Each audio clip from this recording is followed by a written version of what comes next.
اطاعت ہے جو رسول کہے وہیں تک رک جاؤ، اس سے آگے نہ جاؤ. جب رسول کہہ رہے تھے 2 کاغذ قلم، تو پھر یہ محبت کون سی تھی کہ رسول مانگ رہے تھے اور وہ محبت میں دے نہیں رہے تھے. اب دیکھیں سامنے دشمن بھی بڑا شاطر ہوتا ہے. انہوں نے یہ طویلیں بیان کی. جب ہمارے علماء نے آگے سے دفاع کیا، انہوں نے پھر آگے سے ایک پوزیشن اور لی. میں اگلی پوزیشن پہ جانے لگا. اب میں اگلے مورچوں پہ آ گیا ہوں. اب اگلے مورچے پہ حملہ ہم پہ کیا ہوا؟ اچھا آپ شیعوں کو بڑی تکلیف ہوئی کہ نہیں دیا انہوں نے کاغذ قلم، تو علی دے دیتے. علی دے دیتے. اچھا یہ حکمت مجھے آج تک سمجھ میں نہیں آئی کہ جواب دینے کی بجائے فوراً کہتے ہیں علی نے کیوں نہیں کیا، علی نے تلوار کیوں نہیں اٹھائی، علی نے یہ کام کیوں نہیں کیا، علی نے یہ کام کیوں نہیں کیا. اچھا چلے آئیں. کہتے ہیں جی کہ اس وقت ایک ترک ہے بخاری کا، جس میں اس نے لکھا ہے کہ اس وقت حجرے میں صحابہ اور اہل بیت، لیکن جو ہمارے محدثین نے بتایا انہوں نے کہا وہ اہل بیت سے مراد اہل کساں نہیں، بلکہ اہل بیت سے مراد جو گھر میں لوگ رہتے تھے وہ اس وقت حجرے میں موجود تھے. ان میں ازواج بھی ہو سکتی ہیں، اور نبی کی 2 بیویوں کا وہاں پر ہونا اس حدیث میں ظاہر ہو رہا ہے، کیونکہ اس کی اگلی روایت جو ہے اس کے آگے جو چلتی ہے اس میں بیان ہو رہا ہے ان 2 نبی کی بیویوں کا وہاں پر موجود ہونا. تو ہمارے محدثین نے لکھا کہ وہ اگر گھر والوں کی وجہ سے ہے، یہاں پر علی موجود نہیں ہے. چلیں مان لیا تم کہتے ہو کہ علی کو دے دینا چاہیے تھا. رسول نے اگر علی سے مانگا ہوتا، سر نہیں ہلائیے گا میں دفاع کر رہا ہوں تمہارے مذہب کا، رسول نے جب جہاں جہاں حکم دیا علی کا نام لے کے دیا. یا علی خیبر میں جائیے، یا علی بستر پہ سوئیے، یا علی سورہ برات کی تبلیغ کے لیے جائیے. رسول جب بھی حکم علی کو دیتے تھے تو مخاطب کر کے دیتے تھے. یہاں پر تو رسول نے یہ نہیں کہا اے علی مجھے کاغذ قلم دیجئے. کہتے جی اچھا اگر علی کو نہیں دیا تو موجود تو تھے نا، تو جب سب موجود تھے تو اس کا مطلب پھر علی کو دے دینا چاہیے تھا. علی کا نام نہیں لیا تو جس کا آپ انکار کر رہے ہیں اس کا بھی نام نہیں لیا. اچھا اس کا بھی انکار میں نام نہیں لیا. تو اب آیا ہے خود اپنے ہی جال میں سیا کہ جب رسول نے اتنے حجرے میں لوگوں میں کسی ایک کا نام نہیں لیا تھا تو جواب ایک نے کیوں دیا؟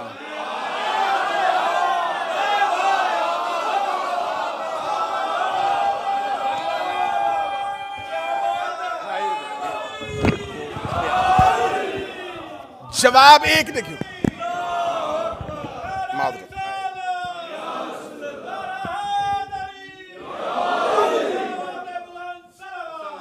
اللہم صلی علی محمد. جواب بتا رہا ہے کہ مخاطب کون تھا.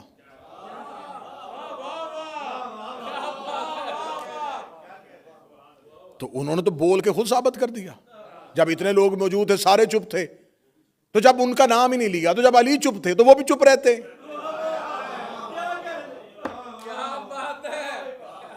اچھا علی نے کاغذ قلم کیوں نہیں دیا اس بات میں بحث بعد میں کریں گے. پہلے یہ بتاؤ علی نے انکار تو نہیں نہ کیا؟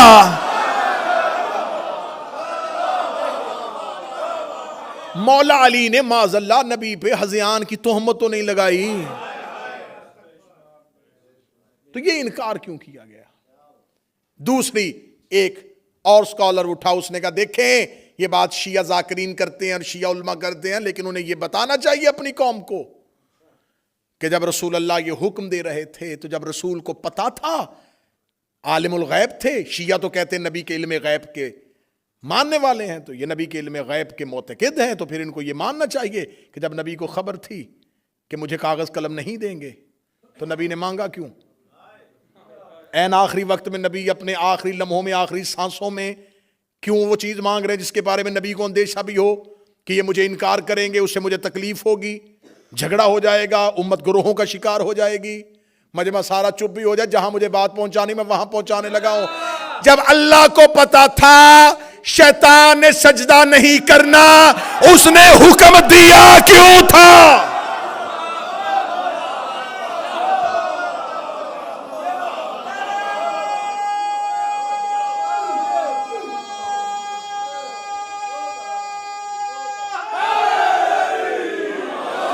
ہم نبی کے علم غیب بعد میں آئیں گے کہ نبی کا علم غیب جو ہے وہ کوئی فرقہ مانتا ہے، کوئی فرقہ نہیں مانتا، لیکن اللہ کو عالم الغیب، ہر لا الہ الا اللہ پڑھنے والا مانتا ہے کہ اللہ غیب کا عالم ہے، اللہ غیب کا علم رکھنے والا ہے، وہ غیب کے سارے پردوں سے واقف ہے، وہ غیب سے سارے رازوں سے واقف ہے۔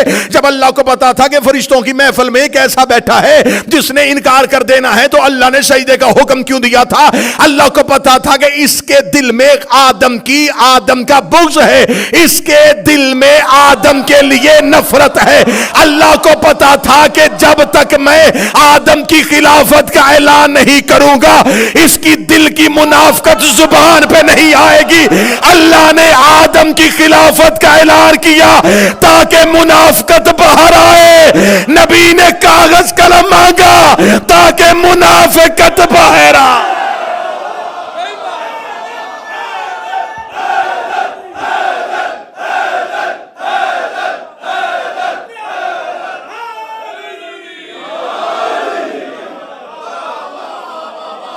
کیوں اللہ نے حکم دیا؟ اللہ نے حکم دیا تاکہ منافقت باہر آئے۔ تو یہ رسول اللہ ہے،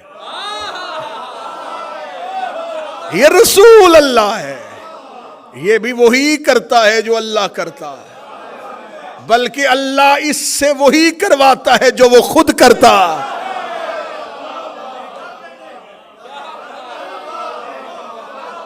اللہ نے کیا تھا تاکہ منافقت باہر آئے، نبی نے بھی کیا تاکہ منافقت باہر آئے۔ اللہ سجدے کا حکم نہ دیتا، حسینیہ بریڈ فورڈ گرد و نواح والو، برطانیہ والو، جملہ بہت مشکل سے قبول ہونے والا لیکن کرنا۔ اللہ اگر حکم آدم کے سجدے کا نہ دیتا تو آج تک شیطان بھی علیہ السلام ہوتا۔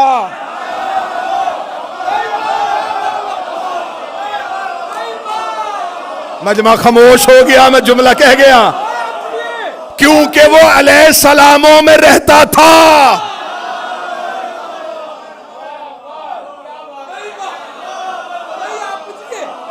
اگر اللہ حکم نہ دیتا وہ آج تک نہ ہم سے پکڑا جاتا۔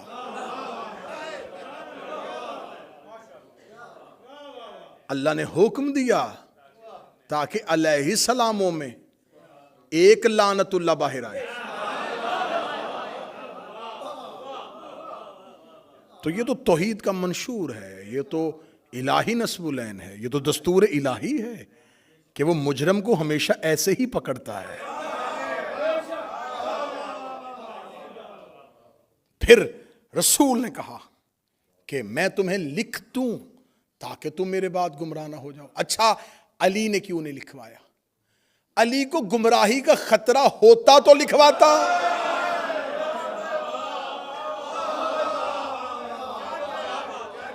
لکھوا لیتے، علی تم لکھو قرآن کی حاشیے میں کہ علی کو گمراہی کا اندیشہ تھا۔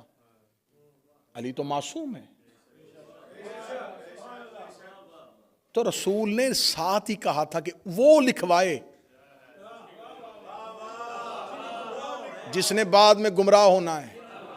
سر نہ ہلانا، زبان سے بولنا، میں محنت کر کے پڑھ رہا ہوں، تم علی کی بات کرتے ہو۔ سلمان نے بھی نہیں لکھوایا، عمار نے بھی نہیں لکھوایا، مقداد نے بھی نہیں لکھوایا۔ جب ڈاکٹر نسخہ لکھتا ہے تو بیمار ہاتھ آگے کرتا ہے۔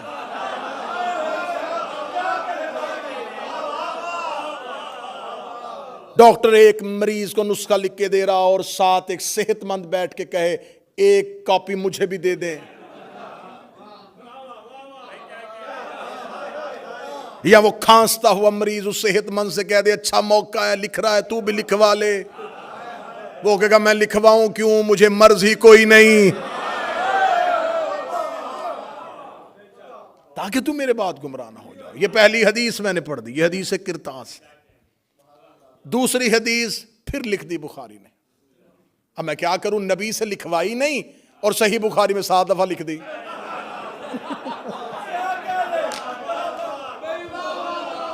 نبی سے قبلہ ترابی صاحب نبی سے ایک بار نہیں لکھوائی.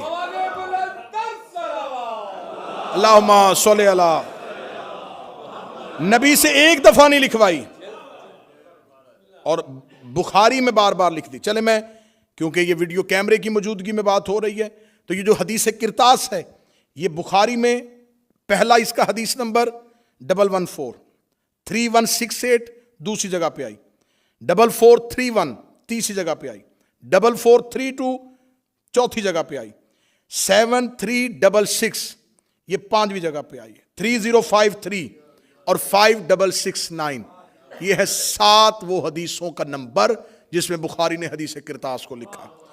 اب میں جو حدیث آپ کے سامنے پڑھنے لگا ہوں, اس حدیث کو پھر بخاری نے 6576 پہلا نمبر, 2367 دوسرا نمبر, 6582 تیسرا نمبر, 6585 6586 پہ بھی یہی, 6587 پہ بھی یہی, 7048 پہ بھی یہی, 7049 پہ بھی یہی اور 7051 پہ بھی یہی. یہ اگلی حدیث میں پڑھنے لگا ہوں. پہلی اتر گئی جی, رسول نے کہا لکھ دیں, انہوں نے کہا ہمیں نہیں لکھوانا. کیوں؟ حسبنا کتاب اللہ, ہمیں اللہ کی کتاب کافی. رسول نے ایک حدیث کہی ہے, انی تارکن فیکم الثقلین, میں تمہارے درمیان 2 چیزیں چھوڑ کے جا, کتاب اللہ و اطرتی اہل بیت, ایک اللہ کی کتاب اور ایک میری اطاعت. اس حدیث کو بدلا نہیں, رسول نے کہا میں قرآن چھوڑ کے جا رہا ہوں اور سنت چھوڑ کے جا رہا ہوں. اچھا, رسول چیزیں 2 چھوڑ کے جا رہے, قرآن اور سنت, اور جو حجرے میں شخص کھڑا ہے وہ کہہ رہا ہے ہمیں صرف قرآن چاہیے.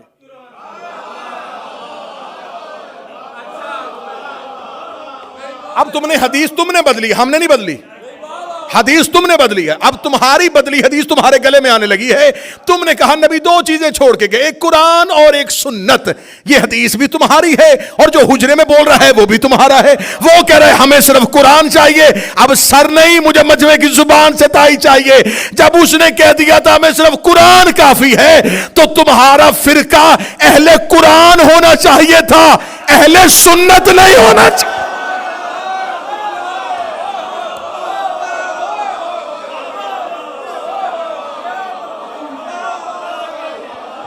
فرقے کا نام ہونا چاہیے تھا فرقہ اہل قرآن.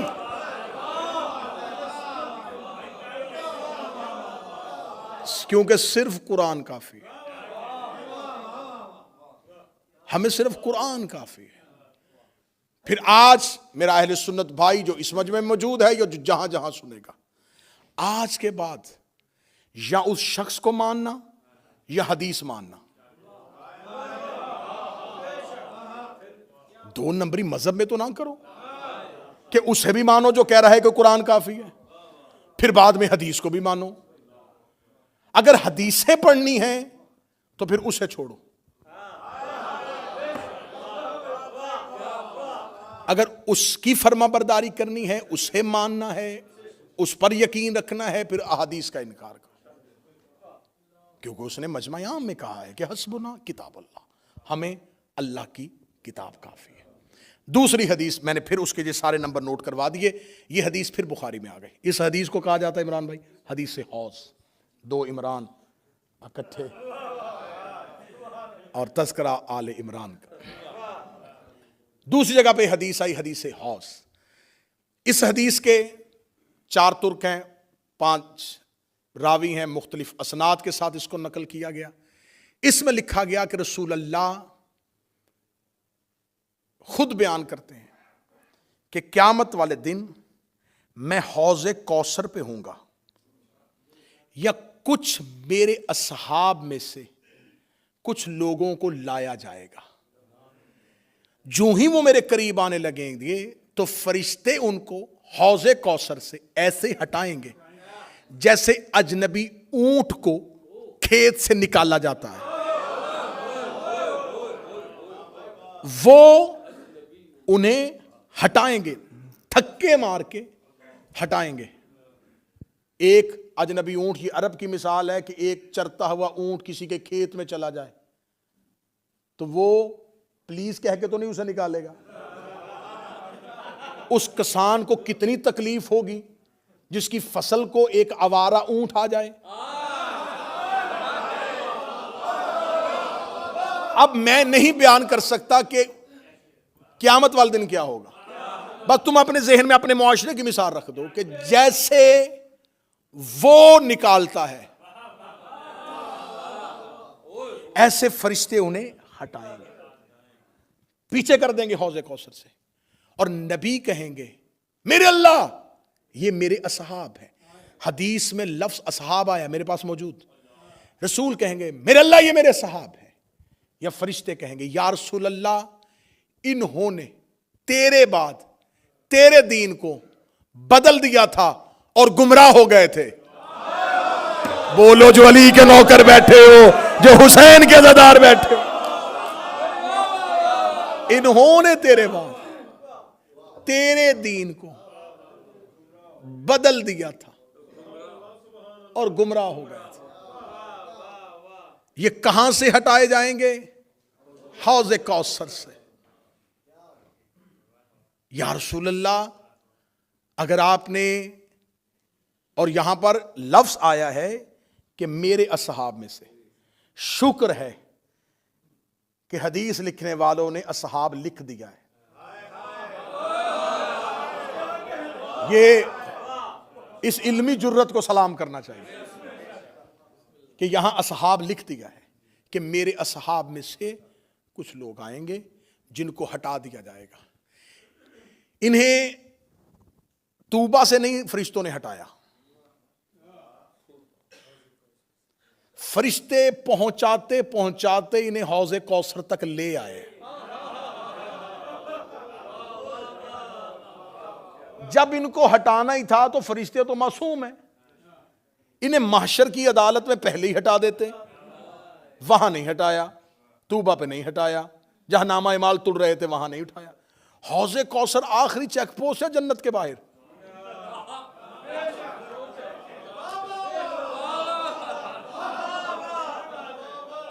آخری چیک پوسٹ ہے، وہاں تک لے آئے. جب وہاں پہنچ گئے تو پھر آرام سے بھی نہیں ہٹایا، پھر دھکے مار کے ہٹایا. تو میرے لگر ان کو ہٹانا ہی تھا، ان کو پہلی منزل سے ہٹاتا، دوسری منزل سے ہٹاتا، تیسری منزل سے ہٹاتا، انہیں حوض کوثر تک کیوں لے کے آیا؟ نبی نے کہا تھا انی تارک فیکم الثقلین، میں تمہارے درمیان دو کراں قدر چیزیں چھوڑ کے جا رہا ہوں. ایک اللہ کی کتاب، دوسری میری اہل بیت. ان کے ساتھ متمسک رہنا، انہیں پکڑے رکھنا، یہ تمہیں حوض کوثر تک لے آئیں گے. ہائے ہائے ہائے ہائے. اس کا مطلب ہے کہ حوض کوثر تک قرآن بھی آ گیا، اہل بیت بھی آ گئے، اور یہ لوگ بھی آ گئے. جب یہ لوگ حوض کوثر میں پہنچے تو قرآن بھی وہی کھڑا تھا، اہل بیت بھی وہی کھڑے تھے. جب قرآن اور اہل بیت کو دیکھا فرشتوں نے انہیں فوراً ہٹانا شروع کر دیا. میرے لب دھکے مار کے کیوں ہٹایا؟ فرمایا اس لیے کہ اللہ قرآن میں وعدہ کر چکا ہے انما یرید اللہ لیذھب عنکم الرجس. اہل بیت اللہ تم سے ہر رجس کو دور ہٹا.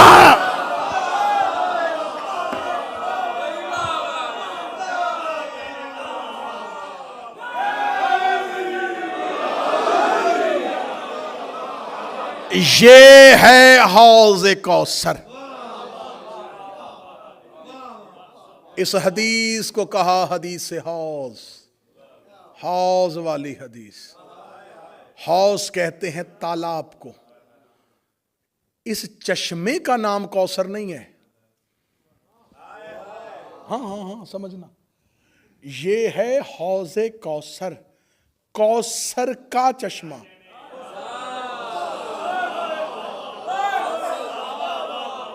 اس کا اپنا نام کوثر نہیں.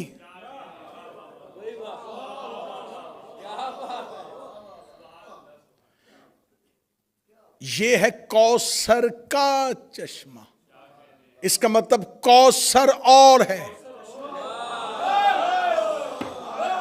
چشمہ اور ہے. اگلے جملے تک مجھے عزادار ماتمی کی تائی چاہیے.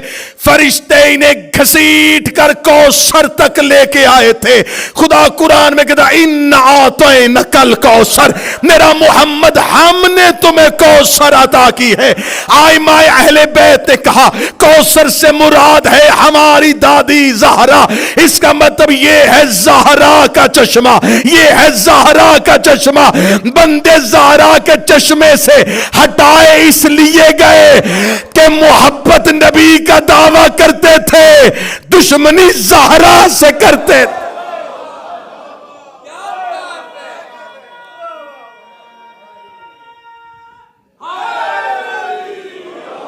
جنہیں ہٹایا گیا وہ ڈائریکٹ زہرا کے دشمن تھے.